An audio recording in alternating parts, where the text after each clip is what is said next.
So today I'm going to be talking about self-publishing your very own book, as you know from the title, but anyway, thought I'd just reiterate.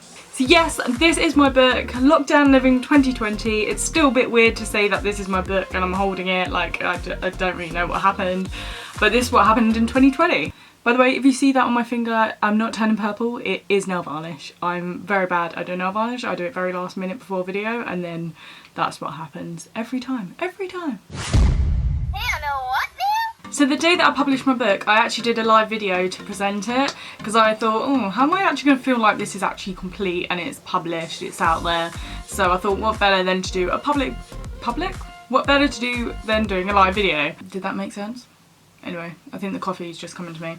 At one stage I had about 25 people watching, which I was like, oh my god, that's a lot of people. For me, that is a lot of people. You guys had so many questions, it was great, but I couldn't really answer all of them in detail or thoroughly. Here I can actually talk and edit out the bits where I'm going and and yeah. So today I'm just going to give you 10 tips on how to self-publish your book. In this video I thought I'd only talk about the stages before I actually publish my book, and then I can do a video later on to do with post self-publishing your book and the whole marketing development stages. It is actually a photography book, so it might be completely different to the kind of book that you're writing or whatever you're doing, but I think a lot of my tips will still go for someone that wants to self-publish. So you can find out about my project in my other video, so I don't have to go into detail now, about the whole project. So the first question you should be asking yourself is, do you actually want to self-publish? Or do you want to go traditional? So the reason I decided to self-publish is because I wanted all the control. I'm such an active user on social media that I thought I'd rather just do it all myself rather than someone be like, no, you can't do this, you can only do this, you know? It was just part of the fun for me to actually be able to do everything. Like even the front cover, I really enjoyed doing this, even though it took me forever, going back and forth, going to my family like, does this look okay? It's just all part of the fun. Also expense. Going with a publisher, it is expensive. I did speak to someone who was actually interested in my book. I don't know if they were going to go for it or not, but I spoke to them quite a bit about the details of going with a publisher and understanding what they actually do. And the more they were speaking, the more I was like, this isn't for me. Number 2, write all your ideas down. Brainstorm, storyboard, whatever techniques you used to use at school when it worked, use them. Being a photography book and the nature of my project, again, it's going to be completely different to yours. Number 3 is write down everything that you're doing. Write a little journal, write a diary about what you're doing every day to do with your book, what your goals, what your procrastination day is. Like, write everything, because when it comes to actually sharing your book on, say, a live video like I did, I could refer back to like some facts or, you know, some stories about what happened, the drawbacks, the good days, the bad days. I have this book, which I talked about in my, that just went in my mouth. It's got everything, it's got all my journeys that I went on. Just great anyway to just keep record of what you're doing. Number 4.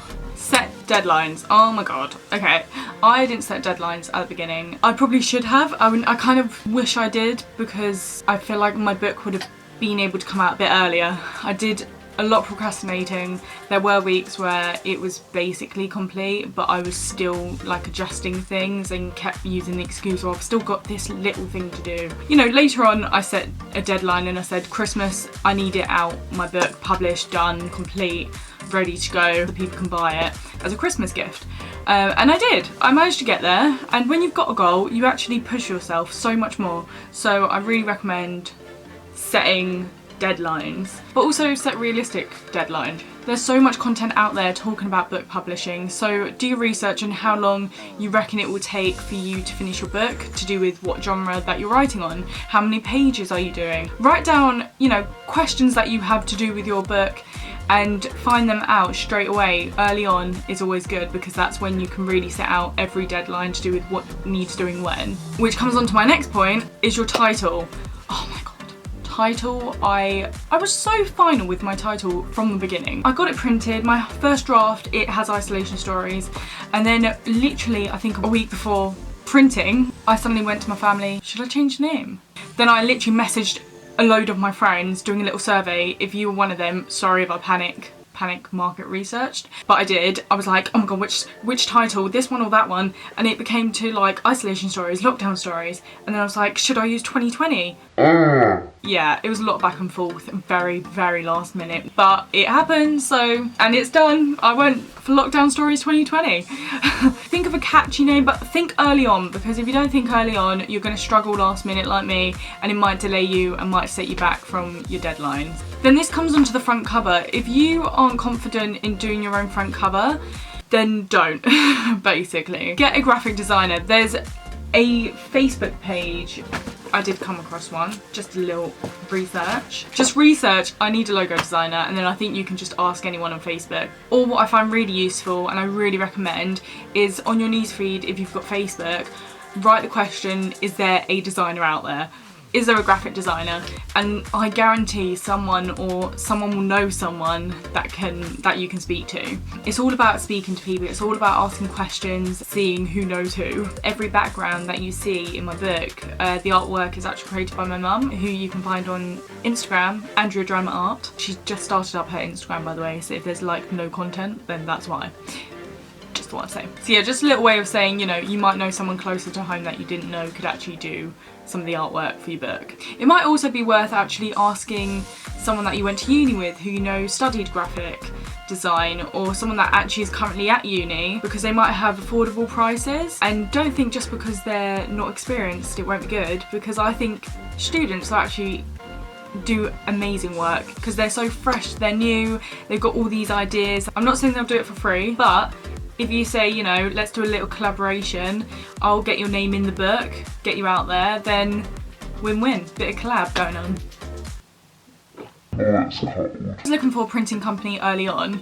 I just wanted to make sure I had someone there for when my book was done. It did take a bit of research. I went to a couple of different companies. I had a vision of what I wanted, and this was exactly the type of look that I wanted. I wanted it to not be so shiny, so when you take pictures, it doesn't like reflect badly. And this comes on to printing your first draft. You want to make sure you've got your first draft printed enough time before you want to publish your book, because timing wise obviously you need to allow that gap for you to make some adjustments and then get it printed and so on. So I didn't actually send off for a final draft, which I wasn't too happy about, but I decided I wasn't going to be able to print it in time for Christmas. I made sure that they showed me everything, and I mean, I'm happy. If I wasn't happy, then I would be in so much more regret, but luckily I'm not. So it worked in my favour, but I really suggest getting that final draft printed. I also recommend having a brand production name on your book.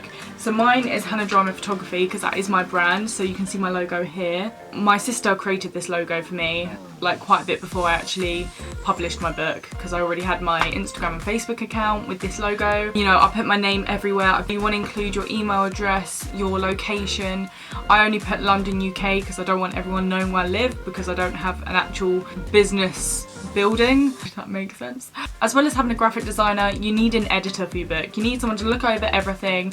Again, being a photography book, mine wasn't as strict, but there was still descriptions, there were narratives in my book, so I needed someone to look over. So I got my dad, which was free. I got my dad to look over everything because his grammar and spell checking is amazing, whereas I will probably skip over a lot of it and be like, oops. ISBN number and barcode.